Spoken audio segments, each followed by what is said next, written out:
રાજકોટના જંગલેશ્વરમાં સરકારી જમીન પર ગેરકાયદેસર બાંધકામો સામે સંયુક્ત તંત્રની કડક કાર્યવાહી શરૂ। ગેરકાયદેસર ઘરો પર બુલડોઝર ફરશે।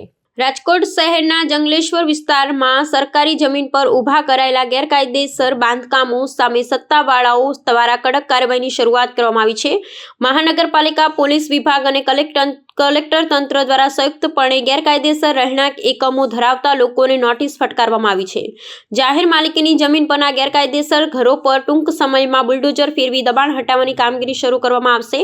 સત્તાવાર સૂત્રો પાસેથી મળતી માહિતી મુજબ વહીવટી તંત્ર દ્વારા ગેરકાયદેસર બાંધકામોને દૂર કરવા માટેનો સંપૂર્ણ તૈયારી પૂર્ણ કરી લેવામાં આવી છે। જોકે માનવીય અભિગમ અપનાવતા નોટિસ મળ્યા બાદ સ્થાનિકોને તેમની રજૂઆત સાંભળવાના એક અંતિમ તક આપવામાં આવશે।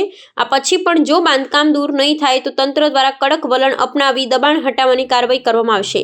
જંગલેશ્વર વિસ્તારમાં ગેરકાયદેસર દબાણો દૂર થવાથી સરકારી જમીન ખુલ્લી થશે, તેનો યોગ્ય ઉપયોગ થઈ શકશે। તંત્રની આ કડક કાર્યવાહીને પગલે આ વિસ્તારના ગેરકાયદેસર બાંધકામ ધરાવતા લોકોમાં ફફડાટ ફેલાયો છે।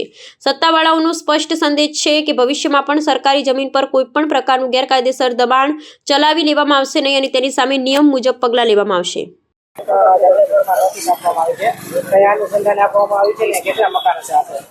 એટલે લેન્ડ કોર્ટમાં જ જોગવાઈ છે કે જે સરકારી જમીન સરકાર હસ્તકની જમીન હોય તેની સામે કાર્યવાહી કરવી, તે અનુસંધાને કાર્યવાહી કરીએ છીએ। આશરે મકાન તો અત્યારે સર્વે સાથે નોટિસ આપવામાં આવે છે। કોર્પોરેશનની ટીપી સ્કીમ અમલમાં છે અને એમાં જે સરકાર હસ્તકના પ્લોટ છે તેમાં નોટિસ આપવામાં, કોર્પોરેશન હસ્તકના જે પ્લોટ છે એની અલગથી કાર્યવાહી એ લોકોએ કરેલી। આની પહેલા પણ એક નોટિસ આપવામાં આવી છે। આના પછી શું એક્શન લેવામાં આવશે? આના પછી નિયમ અનુસાર આગળ એક્શન લેવામાં આવશે। હજી તો બધાની રજૂઆતો સાંભળવાની રહેશે, પછી આગળ નિર્ણયો લેવામાં આવશે।